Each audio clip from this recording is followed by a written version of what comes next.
here. Are you rolling? This is for our online.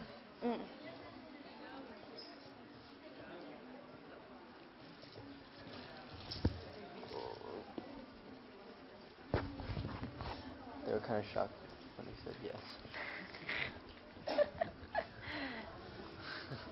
What's your sneakers? What's your rubber shoes? Versace. Ganda. Got it in Singapore. I have the big ones. You know the big ones. The high tops. The high tops of the Ay, yung may malalaki ang parang mukha. Medusa. Yeah. Yeah. It's nice. Yung slip-on ba yan, Tito Boy? May slip-on ako, and then I have the nice. the slip-on na malaki. They followed Giuseppe Zanotti, di ba? Yung isang line na talagang huge golds. And... Okay, here are some questions from our friends online. From @Hey, it's Daria. If you were given a chance to have another movie together, what genre would you like to do aside from romance or rom-com? Action. Action. Action. Talaga? Yeah. That would be exciting. Eh, wala pa kayong ginagawa? Wala pa. Something like Mr. and Mrs. Smith. It's interesting. Galing, no? Galing. Okay. At Chill888, how scared does James get when you get angry daw? Gaano katakot? Hindi ako nagagalit, Tito Boy. Mas natatakot ako sa kanya. Pag nagagalit. Hindi pa naman ako umabot sa ganung point, Tito Boy, na nagalit. Wala pa naman pong ganun. Yeah, because he's the type who likes to talk about problems. Ikaw nga ang lumalayo at tumatahimik muna. But you know, it can work eh. Di ba? Kaysa magsalubong. Okay. Because you're so cool.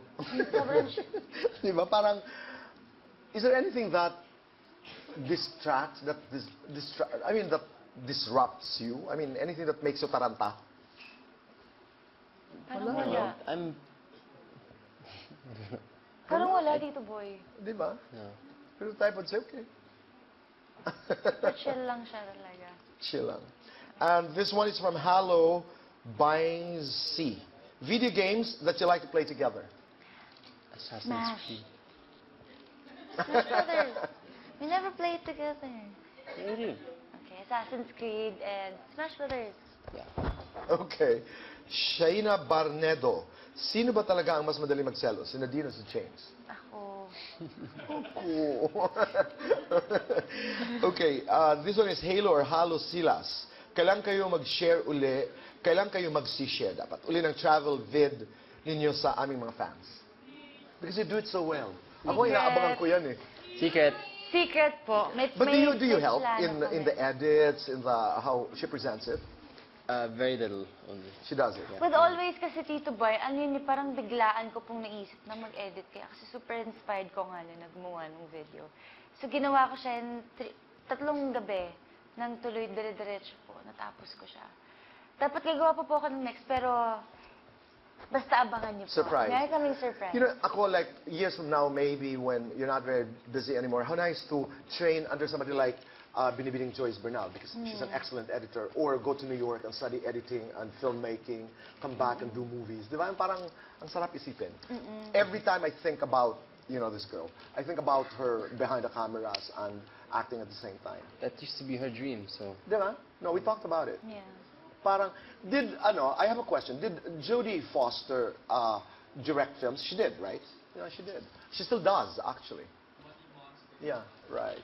Thank you guys. Thank you. Thank you, Thank you. Boy. You know, tapos naman, di ba? I always think about Jodie.